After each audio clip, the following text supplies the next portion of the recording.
My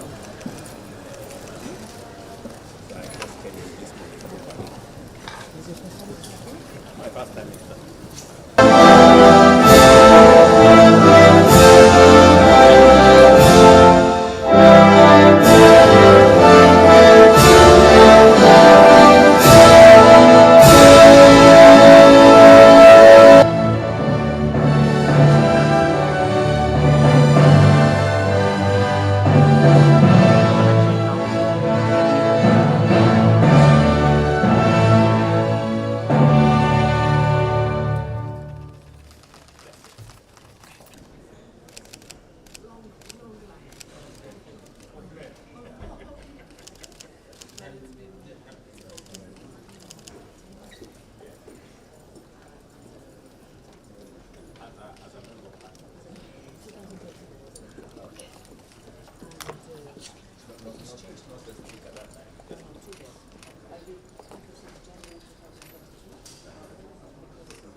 Initial thoughts, but happy if we can, before you speak in the plenary, exchange some ideas, so many common challenges, whether it is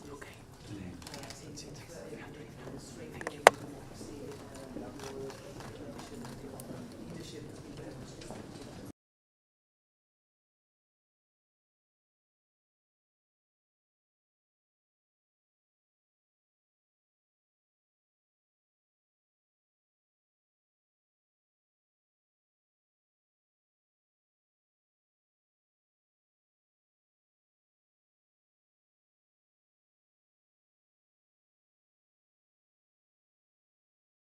To look for solutions that, as we navigate a new era of global interdependence, this needs to evolve into a reciprocal relationship, a shift towards a more balanced and equitable global partnership with a deliberate transfer of technologies and intentional flow of capital to the global south. And to this also means a seat at the table to look for solutions that work for all of us in a spirit of cooperation and mutual understanding. Thus, it is essential to reassess long-standing assumptions that sometimes are not true, rethink perceived barriers, and question default decisions. We need to be bold and strategic, and also take the decisive step towards structural shift required to fulfill the 2030 Agenda for Sustainable Development and keep global warming at 1.5 degrees centigrade. This was precisely the premise of the inaugural Africa Climate Summit that I hosted in Nairobi in September. The summit provided a platform not just to discuss the challenges we face, but to view them through the lens of solutions and opportunities. Therefore, I'm hopeful because there exists a real opportunity, an opportunity to reach sustainable, equitable prosperity for all of humanity, an opportunity for the European Union to accelerate its race to net zero, decarbonize its industry, and build the economy of the future. And an opportunity for Africa to provide security and stability for all Africans while taking its rightful place in the 21st century economy. The Africa Climate Summit culminated in the Nairobi Declaration, which sets out the vision and a pathway for Africa to be a vital part of the global solution to the existential climate change challenge that we all face. The declaration captures the consensus of the African government leaders for climate-positive growth. We have the world's biggest untapped renewable energy potential, the youngest and fastest growing workforce and human capital, and relevant natural resources and assets. 60%, for example, of the world's best solar potential is in Africa, as well as 60% of the remaining unused arable land in the world. These assets create an inherent ability for Africa to produce green from the start, cost-competitive products and services, and to provide some of the highest quality carbon removal services anywhere in the world. When it comes to green economy, our reality is marked differently from that of Europe. Over 600 million Africans are deprived of access to energy, a fundamental prerequisite for dignified living and the provision of basic yet vital services like health and education. Adding to this is the fact that almost 1 billion Africans lack access to clean cooking. While the global narrative often emphasizes energy transition, for most of Africa, it is about energy growth, energy expansion, and energy access. It follows that how Africa takes on this challenge will matter a great deal both regionally and globally. It will matter whether Africa can transform into a green powerhouse that helps the world decarbonize. Equally important is the focus on providing education and opportunities for youth of Africa. By investing in education and skills development, in our young population, Africa can create a vibrant, self-sustaining economy that offers its youth compelling reasons to build their future at home in Africa. This approach, underpinned by structured migration, can alleviate the pressure on regions like Europe, which increasingly rely on economic migrants to maintain their standards of living. Adopting this agenda is not just a choice, but a necessity. The alternative, which neglects Africa's development and industrialization and fails to invest in the young generation, is not, members, a viable option.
In Kenya, for example, we already have a 92% green grid. Our challenge is not how to get that to 100%, because we will. Rather, our challenge is how to grow it from its current size of just 3 gigawatts, which is, I'm told, less than 25% of the Paris metropolitan area for a country with 5 times as many people. We want to grow our grid to 100 gigawatts by 2050 so that it can power green industrialization and create prosperity through green growth. In June this year, this very parliament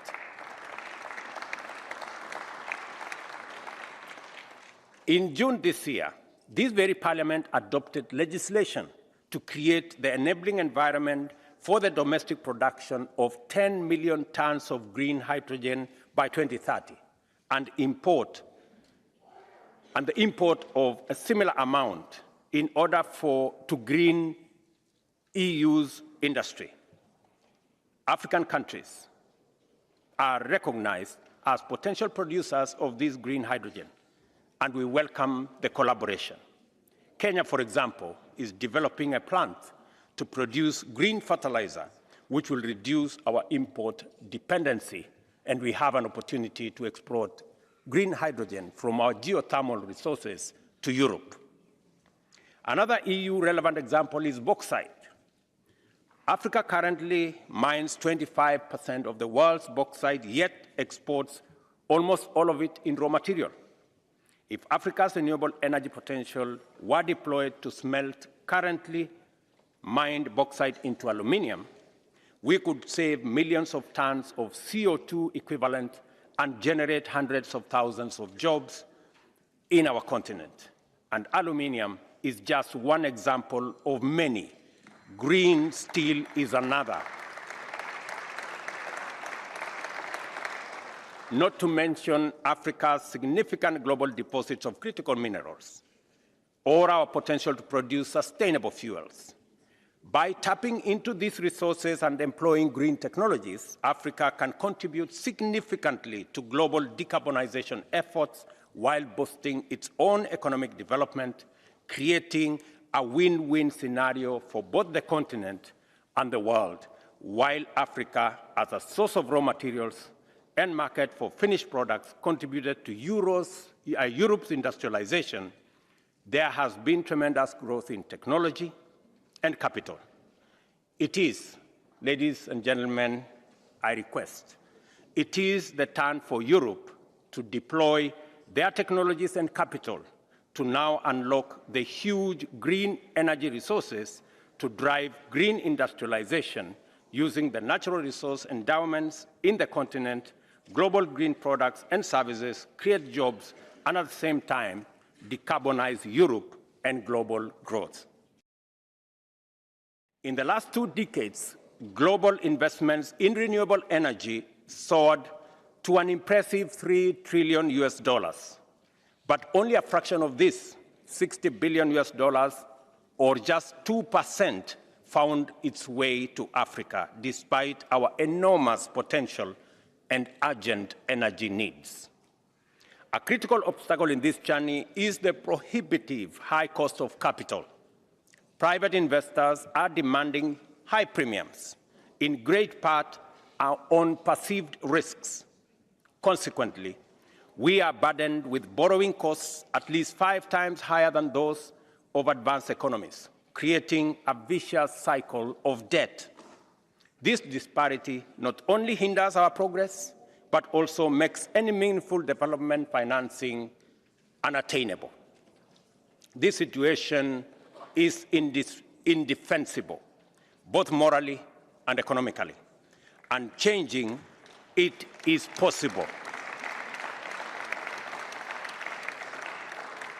Changing it is possible, but it requires our collective will and resourcefulness.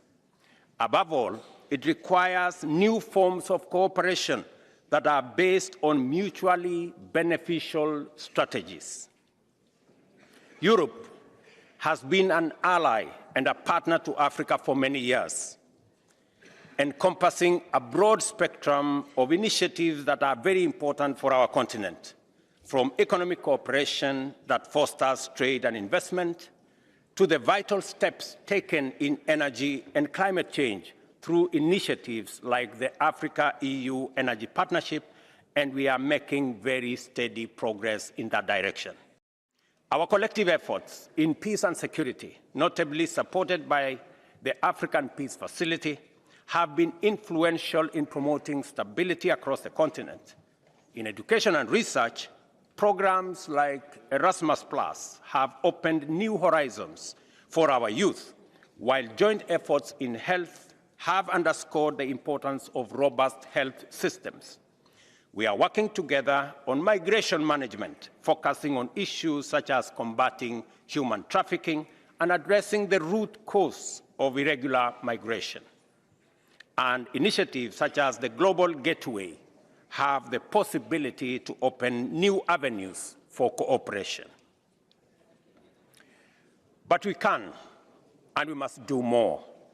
Above all, we must remain alert to the risk of conflict, as tensions and disagreements can escalate rapidly with far-reaching and costly consequences. The conflict in the heart of Europe, something unimaginable in the 21st century, underscores this reality. In the face of such challenges, the role of Kenya as a stable democracy and an anchor state for peace and security in the region becomes increasingly significant.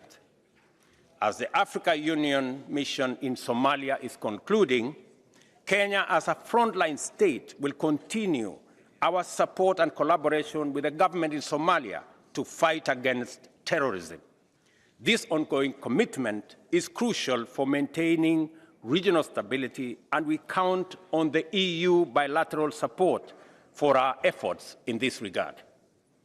In another part of the world, the situation in Haiti highlights the global nature of security challenges.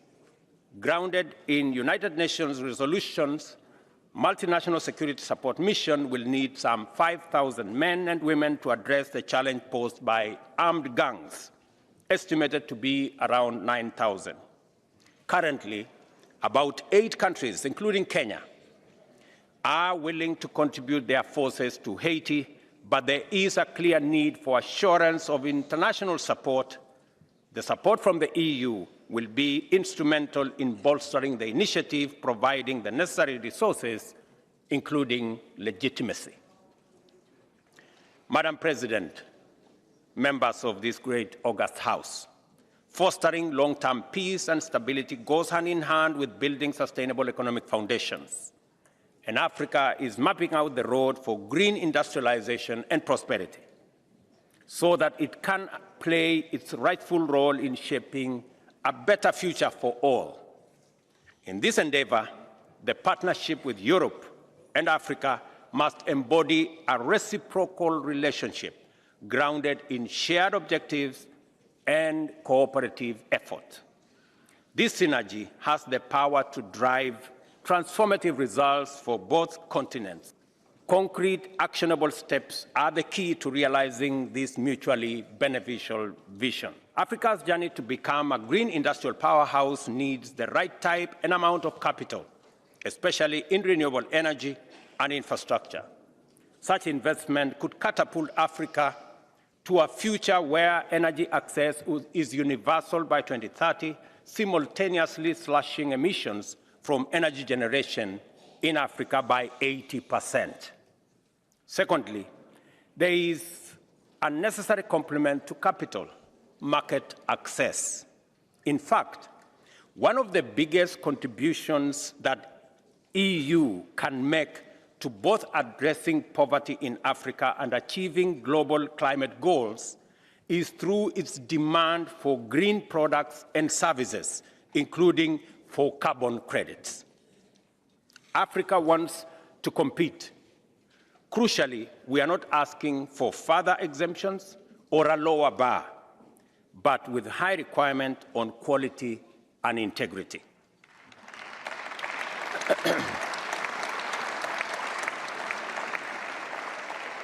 Thirdly, the EU has a golden opportunity to leverage high-quality African carbon credits that conserve and expand natural carbon sinks, reduce emissions, and remove atmospheric carbon. These days, not a week goes without an expose about bad carbon credits. And while issues exist in the market, it is important to not lose sight of one of the core drivers. The current price of 50 cents to a few dollars per ton in the voluntary market is simply impossible to generate quality credits. In the Nairobi Declaration, we committed to leaning forward in increasing the bar on quality and integrity on carbon and other relevant effects of this project. It will be that much easier to do so with the prospect of market access. In Kenya, the draft carbon markets regulation is in the final stage of finalization. And we believe that using this carbon credit instrument, we can create resources to not only expand our growth, but also decarbonize global growth. Aligning European concessional and multilateral capital with Africa's climate agenda is also an economic idea. It is about phasing down climate incompatible funding to shift them towards climate action, unlock much more concessional finance, and lower risks. Here I invite the European Investment Bank to play a bigger role in Kenya and on the continent with its expertise and resources. And finally, African economies are constrained by lack of appropriate and sufficient finance and investment. As African countries, we pay 5 times as much for our debt as would pay if the multilateral development banks were appropriately capitalized. Those seeking investment for private projects face high costs of capital and unhelpful short tenures driven by both real and perceived risk factors. We face a chokehold on a vicious cycle. As countries, our ability to invest consistently and strategically in basic infrastructure, social services, and skills development is severely hampered. And lack of that investment contributes to the high-risk premiums and makes it harder for private projects to become viable and attractive. This is a very strong list of proposals to reform the international financial architecture. We support this and more, and we are in good company. For example, the implementation of the Capital Adequacy Framework review of the MDBs has broad-based support across G7 and G20. Yet our path to action is a bit too slow. I call on all of us to accelerate and expand these measures, such as with the tax working group we are launching with France at the COP28 next month. Europe is a significant investor and trade partner in Africa, a relationship that has been fruitful over the years. Our collaborative efforts have helped generate millions of jobs and enhance livelihoods across the continent. This partnership is not only a cornerstone of our past and present, but it is also crucial for our future. I extend a warm invitation to European companies, institutions, and organizations to explore the many opportunities our continent has to offer. Join us in a collaborative endeavor to unearth and develop solutions that leverage our respective strengths, drive innovation, and benefit not only Africa, but also contribute to global progress. Because our story does not stop with our 2 continents, this is a global story. The demands of our time are great and full of uncertainty. Addressing this effectively hinges on a robust commitment to multilateralism and international cooperation. However, it is increasingly clear that the institutions and structures established in the 20th century are not fit for purpose anymore. We must ensure they are equipped to address contemporary challenges and pave the way for inclusion, equality, and prosperity. This calls for a fundamental redefinition of international cooperation. We must move beyond arrangements that perpetuate cycles of indebtedness and dependence. Our aim should be to bring about real, additional financing that does not merely escalate debt burdens or facilitate the extraction of profits. Cooperation that does not lock in developing countries in fossil fuel dependency, but allows them to advance alongside the rest of the world in the transition to sustainable energy. Genuine partnerships that prioritize people and their well-being on a livable planet. In today's interconnected world, where the fortunes of all nations are tightly woven together, a new era of cooperation and collective action is necessary for a prosperous and peaceful world. In the face of threats that transcend borders and oceans, it is essential to adopt a clear-sighted and unified approach to confront climate change, combat poverty, and tackle conflict. Madam President,